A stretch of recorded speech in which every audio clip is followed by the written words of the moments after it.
नमस्कार दोस्तों, मैं एस्ट्रोलॉजर सचिन स्वागत और अभिनंदन करता हूं प्रिय दर्शकों का।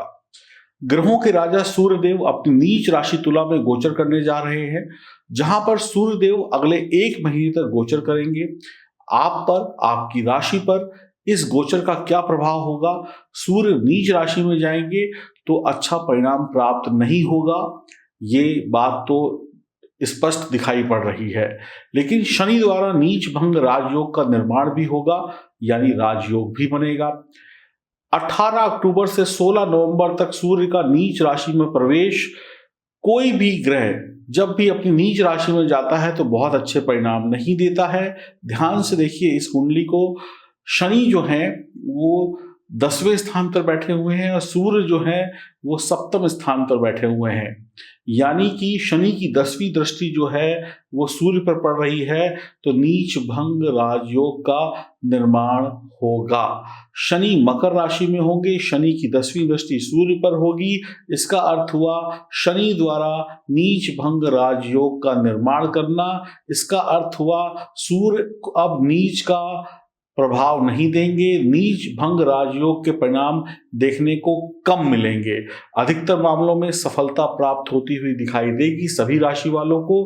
किन राशियों पर अधिक प्रभाव होगा? जिनको सूर्य या शुक्र की दशा महादशा चल रही है, जिनका जन्म चित्रा, स्वाति या विशाखा नक्षत्र में हुआ है, जिन लोगों की राहु केतु की दशा चल रही है, वो लोग थोड़ा सावधान रहें।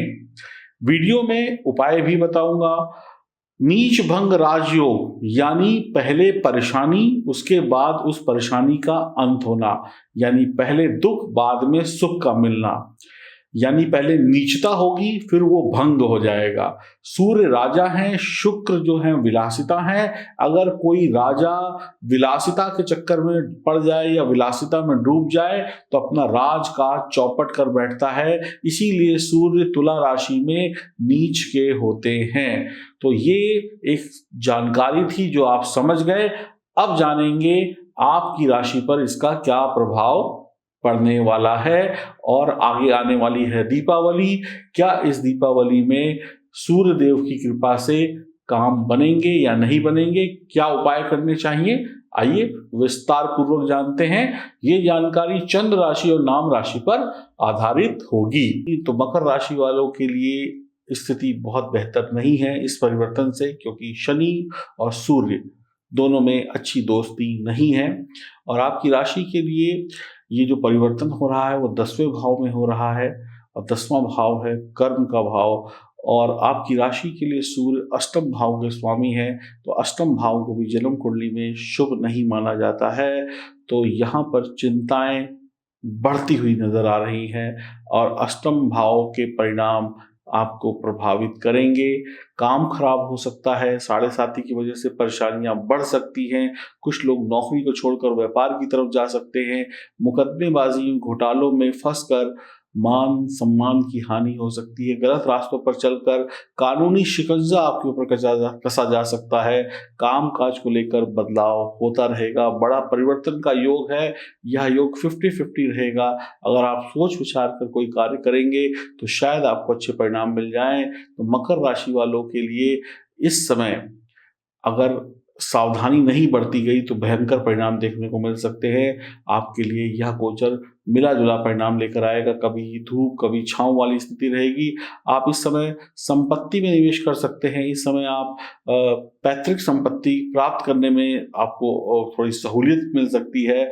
हालांकि अगर आप व्यवसाय में हैं तो आपको कठिनाइयों का सामना करना पड़ेगा। नौकरी में हैं तो बहुत अधिक प्रयासों से आपकी नौकरी अच्छी चलेगी। नौकरी में आपके बॉस से आपके संबंध अच्छे नहीं होंगे, पिता से संबंध बिगड़ सकते हैं। आपको एक दूसरे के ऊपर आरोप प्रत्यारोप नहीं लगाना है, एक दूसरे के ऊपर छीटाकशी नहीं करनी। इससे आपका वक्त और आपका सम्मान दोनों घटता चला जाएगा। धन हानि तो होगी ही होगी। गलत संगति में पड़कर धन हानि के योग बन रहे हैं।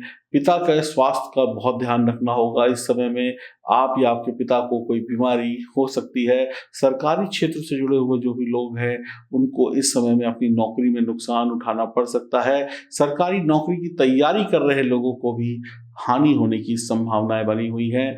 विवाहित लोगों की बात की जाए तो पति पत्नी में अहंकार की भावना जागृत हो सकती है। एक दूसरे को नीचा दिखाने की वजह से रिश्तों में गड़बड़ी पैदा हो जाएगी। ये रिश्तों को खराब करेगा। इस समय में आर्थिक नुकसान बार बार झेलने पड़ सकते हैं। बच्चों की पढ़ाई लिखाई भी डिस्टर्ब रहेगी।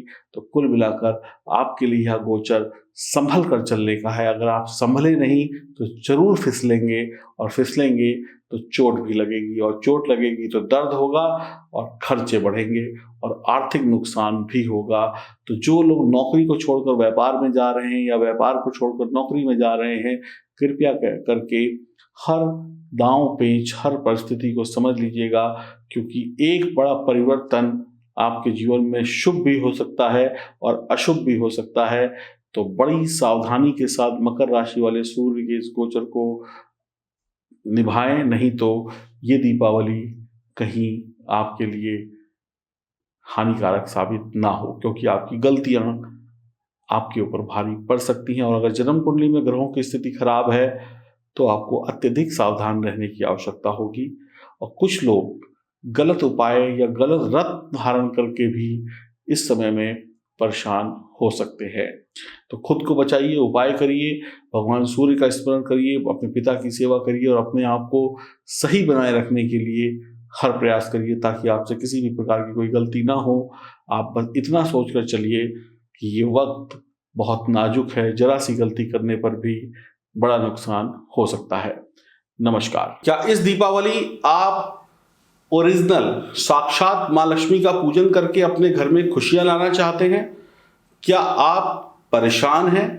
क्या अभी तक आपको माँ लक्ष्मी की कृपा प्राप्त नहीं हुई है? तो ये ओरिजिनल माँ लक्ष्मी का स्वरूप 7 मुखी रुद्राक्ष जो चांदी में मड़ा हुआ है, और इसके साथ में गणेश रुद्राक्ष, और उसके साथ में ये ओरिजिनल स्फटिक का बना हुआ श्री यंत्र, ये दोनों चीजें अपने घर में स्थापित करें, इनकी पूजन करें। और इसके साथ में ये ब्रास का यानी पीतल का कछुआ, और इसके साथ में 31 चीजें पूजन सामग्री की, ये सारी चीजें अपने घर में मंगाइए इस दीपावली में।